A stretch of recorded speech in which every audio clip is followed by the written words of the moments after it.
Alors le mot Babylone signifie simplement un pays de confusion ou un endroit où il y a des gens qui sont confus ou un endroit où il y a la confusion parce que Dieu les a confus. Deuxièmement, la deuxième signification de Babylone, cela signifie toute chose qui s'élève contre la connaissance de Dieu. Cela opère sous le même esprit que Babylone. Parce que Babylone s'élevait. Il se glorifiait. Il voulait être comme Dieu. Il voulait fonder des systèmes comme Dieu. Ils ne veulent pas le système de Dieu. Ils veulent faire quelque chose qui leur donne une satisfaction personnelle, une gloire et un honneur personnel. En fait, j'aimerais partager ce message avec vous parce que peut-être vous n'avez pas compris ce dont nous parlons. Alors, combien de personnes sont en train de comprendre ce que je suis en train de dire? Si vous êtes en train de suivre, j'aimerais voir vos mains. Alors, on poursuit avec le message. Et voici ce que j'essaie de partager avec vous. Merci Jésus. La Bible dit, lorsque Dieu a vu qu'il bâtissait une ville, et ce qui se cachait derrière cela, c'est qu'ils voulaient être respectés. La Bible dit qu'ils avaient besoin de respect. Ils voulaient de l'honneur. Ils voulaient faire une impression de wow. Et Dieu est descendu et les a confus. Le mot confusion veut dire que Dieu les a embrouillés. Oh mon Dieu, merci Père. Alors, dans les jours de Babylone, il y avait un roi qui était vraiment célèbre et puissant. Et ce roi, il est appelé Nebuchadnezzar. Il était l'un des rois les plus populaires qui avait dirigé Babylone dans ce temps. Il a dirigé Babylone. C'était pendant ces jours de Babylone. C'est en ce moment que nous avons entendu que Babylone a capturé les enfants de Dieu. Alors le message s'en va quelque part maintenant. Babylone a rendu les enfants de Dieu captifs. Et lorsque Babylone a capturé les enfants de Dieu, comment est-ce que Babylone avait fait cela? Alors aujourd'hui, je vais vous donner quelque chose de particulier et ainsi de suite, lorsque nous évoluerons, je vais vous donner certaines choses. Comment est-ce que Babylone est arrivé à capturer les enfants de Dieu? Babylone s'est lié d'amitié avec un roi appelé Ézéchias. Et lorsque Babylone est venu à Ézéchias, ils étaient vraiment amicaux. Ils étaient vraiment amicaux. Ils sont venus en tant qu'amis. Ils sont venus comme l'agneau. Ils ont dit, est-ce que tu sais combien nous t'aimons? Tu sais que tu es vraiment une personne extraordinaire. Et lorsqu'ils sont venus dans cette optique, Ézéchias était vraiment content. Ézéchias était le roi d'Israël. Il était vraiment joyeux. Et lorsque ces personnes de Babylone sont venues, alors il était vraiment heureux. Il s'est lié d'amitié avec eux. Et ils lui ont dit, d'accord, dis-nous la source de ta force. Qu'est-ce que tu fais? Et la Bible dit qu'il a pris ces gens de Babylone, il les a amenés dans le temple. Et il leur a tout montré. Il leur a révélé tous les secrets. Il leur a montré tout ce qui se passait. Et Dieu a dit, parce que tu as fait cela, montrant aux gens de Babylone mon secret et mon système, ils vont te capturer. Et tu seras captif à Babylone. C'est de cette manière que les enfants de Dieu ont été rendus captifs par les gens de Babylone. Lorsqu'ils ont été capturés par les gens de Babylone, c'est en ce moment qu'ils ont commencé à servir en tant qu'esclaves. C'est en ce moment qu'on entend parler de Shadrach, de Meshach, d'Abednego, de Daniel étant nés. Ils sont nés des enfants des esclaves à Babylone. D'accord? Alors, tout ce que nous voyons là, c'est à cause d'une seule erreur.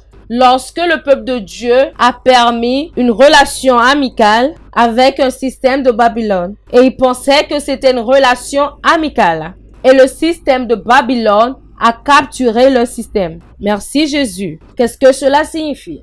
C'est vraiment un enseignement très complexe. Et j'aimerais que vous compreniez cela. Très bien. Alors nous avons vu le système de Nebuchadnezzar. Comment Nebuchadnezzar a opprimé les enfants de Dieu. Et nous avons vu le système, pas seulement une seule fois. Lorsque Nebuchadnezzar a fait incliner les enfants de Dieu devant ses dieux, devant les dieux de Babylone.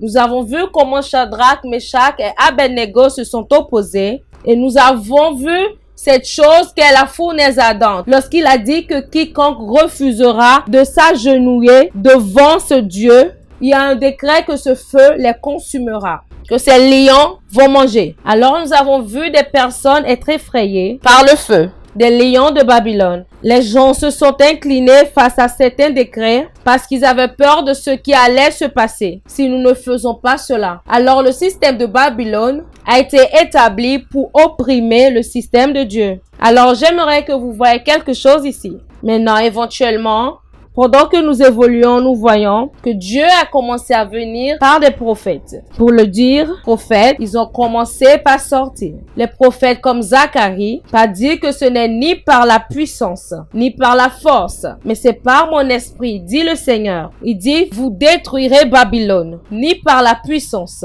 ni par rien, mais par mon esprit. Alors Dieu révélait déjà que l'esprit de Babel peut être seulement vaincu spirituellement, ni par la force, ni par la puissance, mais que l'esprit de Babylone ne peut être vaincu par l'esprit du Seigneur. Alors, pendant que je partage ceci avec vous, j'enseigne et j'aimerais que vous compreniez vraiment bien. Parce que certains d'entre vous êtes affectés par ces esprits et par ce système et vous ne comprenez pas pourquoi le ciel est silencieux envers vous et pourquoi rien ne change. Écoutez-moi, éventuellement, le diable a compris ce système de Babylone, de lever des tours qui doivent atteindre Dieu ou construire des villes qui doivent ressembler à Dieu. Comme je vous l'ai mentionné, ce n'est pas juste un pays dont le nom a été donné. Ce qu'ils essayaient de faire et ce que Dieu a fait, c'est pour cela qu'on les appelle Babylone. Alors, Babylone n'est pas un pays. C'est une attitude ou une mentalité que le diable apporte, qui essaye de pénétrer que quelque chose soit au même niveau que Dieu, ou que quelque chose soit au même pied d'égalité que Dieu. Et Dieu déteste Babylone. Dieu déteste l'esprit de Babel. Il n'aime pas cela. Lorsque Dieu a vu cet esprit, la Bible dit que Dieu lui-même a quitté le ciel pour la première fois. Dans la Bible, il y a plus de versets qui parlent de cela. C'est la seule écriture dans laquelle Dieu dit descendons. Lorsque eux, ils pensaient monter, la Bible dit que Dieu dit descendons. C'est comme cela que Dieu fait. Si vous essayez de monter, Dieu descend. Alors vous êtes confus. Et la Bible dit que Dieu dit descendons et créons de la confusion dans le langage. Alors Dieu a rendu confus le langage. Alors pourquoi cela a été prophétisé dans le livre d'Apocalypse chapitre 18? Que Babylone sera détruite encore. Alors le genre de révélation concernant la destruction de Babylone ou de Babel, ce n'est pas à propos du type de pays ou ce n'est pas proprement dit la nation. C'est un système, là où il y aura un système à cette ère dans ce monde. C'est pour cela que le livre La Nation de Jésus est très importante pour comprendre premièrement ce que nous sommes appelés à faire. Qu'est-ce que nous sommes supposés faire?